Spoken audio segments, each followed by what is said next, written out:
Lagle, mis sind inspireerib oma töös? No väga lihtne märk on ju, vaata, kui inimesel lähevad silmad särama, siis ongi, et ta ongi inspireeritud. Aga ma hakkasin mõtlema, mis mind inspireerib ja ma sain vastuse, kui ma nüüd olin see aasta rahvusvahelisel terapeutide konverentsil ja tegime töötoas tööd ja mu kolleeg ütles mulle, et Lagle, et sa töötad terapeudina nagu ämmaemand. Ma mõtlesin, mis asja, et ma olin seda varem ka kuulnud, aga nüüd mõtlesin, et mul on hea võimalus ta käest küsida, mida sa mõtled selle all. Ja ta ütles niimoodi, et sa töötad nii järjekindlalt ja samas nii õrnalt, et see uus saab sündida. Ja kui ma mõtlen siis ämmaemand, kui ta töötab, siis ämmaemand on olemas, et võtta vastu uus elu. Ja kui nüüd tuua see teraapia ruumi, siis teraapia ruumis ju samamoodi mind inspireerib see, kui minu töö tulemusena kliendi jaoks sünnib väärtus. Kui ta saab endale midagi uut, uue mõtlemisviisi, uue kogemuse, uue lootuse, parema tervise, harmoonia. See inspireerib mind. Ja ma hakkasin mõtlema, et see ei ole ju lihtsalt, et milline see ämmaemand siis on seal ruumis, et selline asi kliendi jaoks saab sündida. Ja olulised on minu jaoks, kui ma töötan terapeudina, et mu süda ja meel peavad tegema koostööd. Süda tähendab seda, et ma olen kogu aeg, et mitte kogu aeg, vaid et ma olen kliendi jaoks avatud ja võtan ja aktsepteerin klienti just sellisena, nagu ta sellel hetkel minu juurde tuleb. Oma mure, oma kogemuse, oma valuga.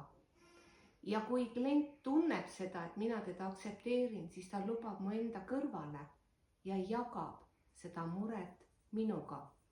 Meel tähendab minu jaoks, et mul on minu erialased professionaalsed oskused.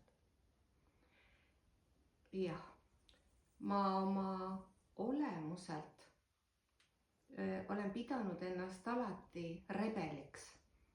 Rebel on minus see, kes tõukab mind kogu aeg otsima uusi ja täiendama ennast uute võimaluste, uute meetoditega.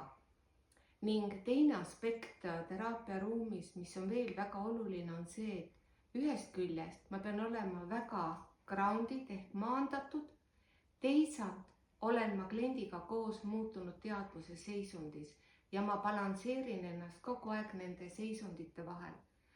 Ning kui nüüd võtta kokku see süda ja meel ja need erinevad seisundid, siis see on see, millega ma hoian ruumi ja luban ja annan võimaluse kliendi lool avaneda. Kui see lugu juba avaneb, siis ma arvan, et seal on üks väga tähtis aspekt veel.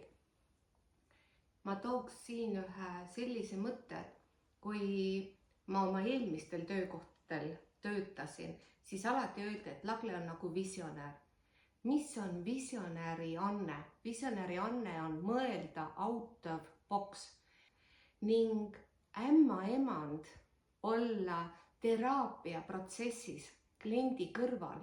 Ma arvan, et see anne on väga väärtuslik, sest kui terapeut suudab ja on ise out of box mõtlemisega, siis ta märkab ära selle uue alge, selle uue sünni ja ta on kliendi kõrval, et see saab ellu tulla. Kokkuvõttes, et mind inspireerib see sünniprotsess ja see väärtus, mida klient saab minu töö tulemusena.